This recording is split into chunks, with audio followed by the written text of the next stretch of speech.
क्या आप रीबाइंडर इफेक्ट के बारे में जानते हैं? अगर नहीं तो चलिए इस वीडियो में समझते हैं।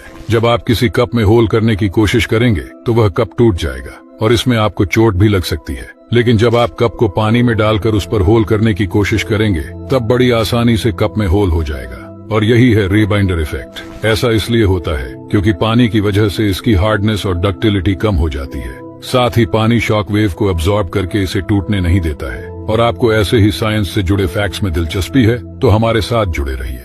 हमारी पृथ्वी 1674 किलोमीटर प्रति घंटे की रफ्तार से घूमती है।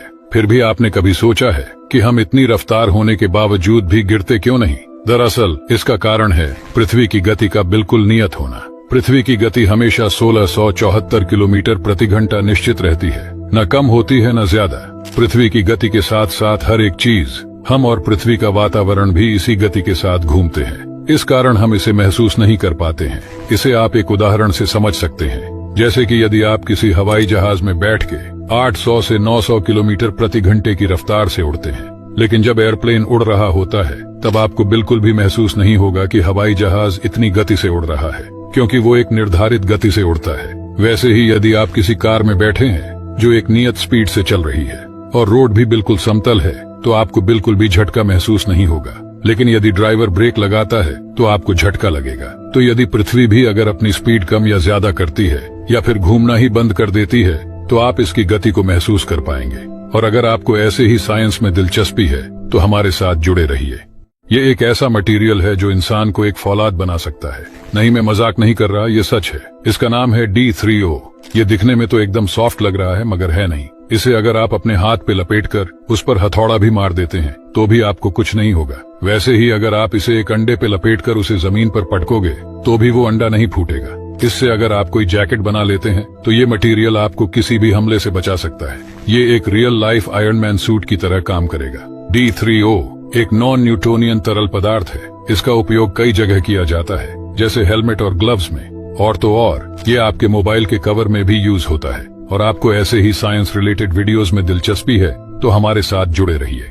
अंतरिक्ष में न इंटरनेट के टावर मौजूद है और न ही कोई केबल बिछी है। इसीलिए अब सवाल यह उठता है कि चांद या फिर अंतरिक्ष में स्थित इंटरनेशनल स्पेस स्टेशन पर मौजूद वैज्ञानिकों से बातचीत कैसे होती है? चांद पर उपस्थित रोवर हो या इंटरनेशनल स्पेस स्टेशन, इनसे संपर्क करने के लिए नासा का ट्रांसमीटर नेटवर्क रिसीवर के मदद से ही कम्युनिकेशन सिस्टम काम करता है। ट्रांसमीटर का काम मैसेज को कोड में बदलकर नेटवर्क के जरिए भेजना है, जिसे रिसीवर रिसीव करके डिकोड कर लेता है। स्पेस में मौजूद सारे एयरक्राफ्ट और स्पेस स्टेशन सैकड़ों किलोमीटर प्रति घंटे की रफ्तार से चल रहे होते हैं। ऐसे में उनसे कम्युनिकेट करने के लिए नासा ने पूरी पृथ्वी के 7 महाद्वीपों में बड़े बड़े एंटीना लगा के रखा है। पृथ्वी पर इन एंटीना की जगह इतने ध्यान से चुनी गई है कि ये स्पेसक्राफ्ट और ग्राउंड स्टेशन के बीच कम्युनिकेशन की मुख्य धुरी के तौर पर काम करते हैं। इन एंटीना का आकार लगभग 230 फुट होता है। इतना बड़ा आकार और हाई फ्रीक्वेंसी होने के कारण यह 200 करोड़ मील तक भी संपर्क साध सकते हैं।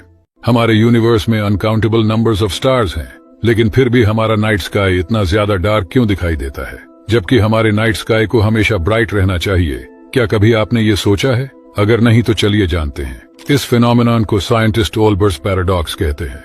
एक जर्मन एस्ट्रोनॉमर्स थे जिन्होंने 19th सेंचुरी में पूछा था कि अगर हमारा यूनिवर्स इन्फिनिट और स्टैटिक है तो हमारा नाइट स्काई हमेशा डार्क क्यों दिखाई देता है? लेकिन इसके पीछे रीजन कुछ और ही था। हमारा यूनिवर्स वास्तव में फाइनाइट एंड कंटिन्यूअसली एक्सपैंड होता चला जा रहा है। इसी वजह से स्टार से निकलने वाली लाइट जो हम तक आ रही है वो इतनी ज्यादा स्ट्रेच एंड वीक हो जाती है कि हमारे लिए उस लाइट को नेकेड आई से देखना इम्पॉसिबल हो जाता है। और इसके पीछे एक और फैक्ट भी है कि कई सारे स्टार्स हमसे इतने ज्यादा दूर है कि उन स्टार्स की लाइट हम तक पहुंचना अभी बाकी है।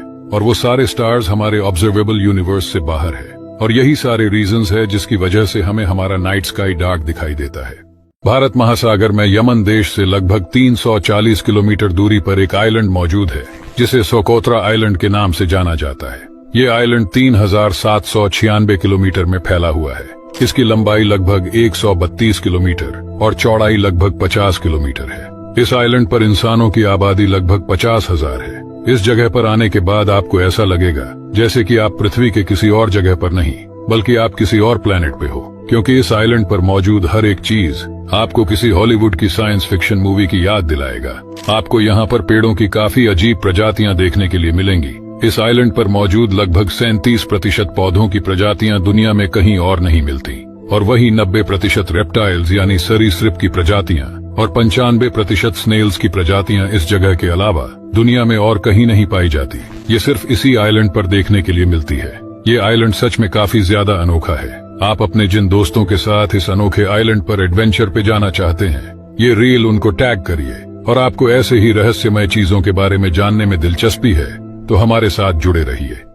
क्या भूत सच में एग्जिस्ट करते हैं? अगर साइंटिफिक तरीके से देखें तो आज से 1 दशक पहले एल्बर्ट आइंस्टाइन के मुताबिक ब्रह्मांड में हर एक चीज का अपना ऊर्जा होता है, पर यह ऊर्जा अदृश्य रूप में मौजूद है और यह सारी ऊर्जा बिल्कुल स्थिर है क्योंकि ऊर्जा को कभी नष्ट नहीं किया जा सकता। लॉ कन्वर्सेशन ऑफ एनर्जी के मुताबिक ना ही कभी एनर्जी को बनाया जा सकता है और ना कभी नष्ट किया जा सकता है। ऊर्जा एक ऑब्जेक्ट से दूसरे ऑब्जेक्ट में समा जाता है। जब कोई जीव मरता है तब उसका शरीर स्थिर हो जाता है, पर ऊर्जा एक जगह पे नहीं रुकता, तो फिर इस ऊर्जा को दूसरे ऊर्जा में परिवर्तन होना चाहिए। फिर जो ये नई ऊर्जा है, क्या हम इसको भूत का नाम दे सकते हैं? एल्बर्ट आइंस्टाइन के अनुसार इस प्रक्रिया के द्वारा ऊर्जा की अस्थिर रूप से परिवर्तन होने को ही भूत का दर्जा दिया गया है। पर ज्यादातर घोस्ट हंटर यह सब एनर्जी को विजिबल मानते हैं, जो एक तरह से बिल्कुल असंभव है। पर साइंस के अकॉर्डिंग किसी जीव के मरने के बाद उसका ऊर्जा फिर भी जिंदा रहता है। और आपका इस घोस्ट थ्योरी के ऊपर क्या राय है? कमेंट्स में बताइएगा जरूर।